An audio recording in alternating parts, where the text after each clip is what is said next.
yabadde atwagaza muzeeyi naye olw'ensonga eno eguddewo right now gundi njakuba muwadde kkaadi ye katumuveeko katuvemu NRM tulangiridde bannange era mukama waffe yalagidde NRM tugivuddemu nze ngibaddemu emyaka okuva nazaalibwa NRM bayi ate tugenda mulagalo tajja kulya kalulu kadibe ne kkaadi ye yagaze ewunya enanuuka tetukyagala kkaadi yino esookerwako ya NRM biwedde leero luno bukya Paulo Musoke akolerera NRM ne muba amulaze obutaagala Paulo Musoke bannaye President Museveni Ebuyukwe tukumaze kati mugende n'ennyago wammwe bino tebitundika NRM tosobola kwambala enkofiira eno ng'eriko yazikyusa n'akitibako Museveni ne mwennyini owulidde n'akalulu ke yakawangudde naye omukulu Tango Doi ayerosa atunyumiza order from above olwokuba ayagala omukazi wa mutwale ffe tumwagalayo kajja tufuga buyiko oyo omukazi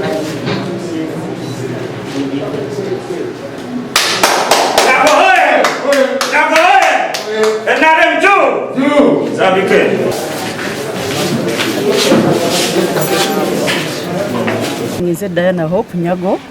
olwaleero banominatinze ng'omubaka wa parliament olwa Njeru municipality nga nze NRM flag bearer. Olugendo lubadde luwanvu naye neebaza Mukama nti tutuuse we tutuuse finally neebaza buli omu yenna ambeereddewo mu lugendo luno naye ate ngamba tulutandika butandisi kyengenda okusookerako ddala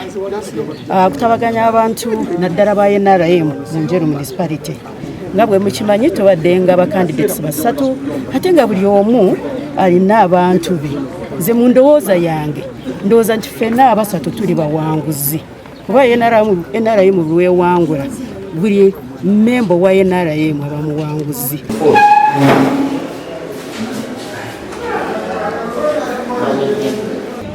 Akalulu akasooka nze nakawangula n'ebyalanamu ekimu era nze nabiwangudde so akalulu kabadde tekaliiko kugamba nti ate kabadde just kakugamba ani yawangula akalulu kali nti Kabuye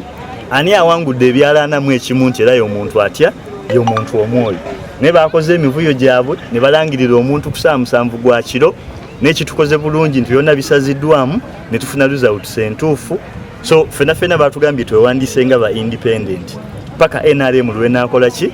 lwenasalawo naye fe tuli bagumu tumanyisa ino isi bagenda giwandiikira ebbaluwa ekyuse enzije ku independent enzize ku kadi ya NRM. Kitibwa Paul Musoke Sebuleme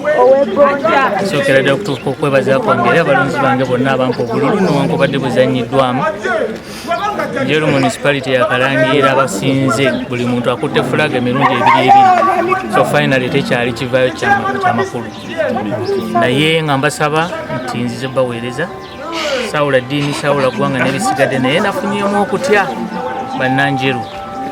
buli alina waatudde atanafuna kiwandiiko ku ttaka lye atuukirire ekiseera kitono bwe mutakitwale nga embuulirire tefa yonna alina amatwawulire atalina matwawulire kibadde wa mulirwana kize waffe ennyumba ekutta omuliro. Diana Mutasingwa Woman MP2B 2021 ajidde ku kadi ya NRM nga yenze flag bearer. Waleero banominatinze Diana Mutasingwa nga we mbadde mbagamba agenda kubakolera enguudo, amasanyalazi, amazzi, amasomero gali ku mutindo, amalwaliro n'okulwanyisa ekibbataka. Diana Mutasingwa avuddeyo nga bannabuyukwe mwenna mumanyi Diana yalina waaka y'omukyala yafuna emitwalo 5 n'obugwamu. Basa Immaculate Kabale owamwe kawo kadakawonawo kasangawo omukunje w'Ekimera sub county komyo mulokano luno kubanga namwe mwabirabye nti NRM yo yafuuse kuzanyiramu buzanyizi buli muntu akaaba n'olw'ensonga nze saafuna kuwulizibwa kwa mazima n'olw'ensonga ekyo lwaki nkomyewo nga independent bannabuyukwe bafune omulamwa ogw'omugundu. Kona Sembuya nga nze flag bearer National Unity Platform Buyikwe South Constituency. Mvuganya kubaka wa Parliament Buyikwe South Constituency nga nsuubira era bannabuyukwe bakimanyi nti tulina amaziga awamu n'ennaku nti kitutte ebbanga bukya tubeera n'omubaka akolera abantu era mulundi guno nsuubira nti engeri gye nze mubaka agenda okukolera abantu naye puroguramu yaffe nyangu nnyo tusinze kutunulira mu byabulimi awamu n'amakolero okulaba nti tuleeta enkulaakulana mu bitundu byaffe.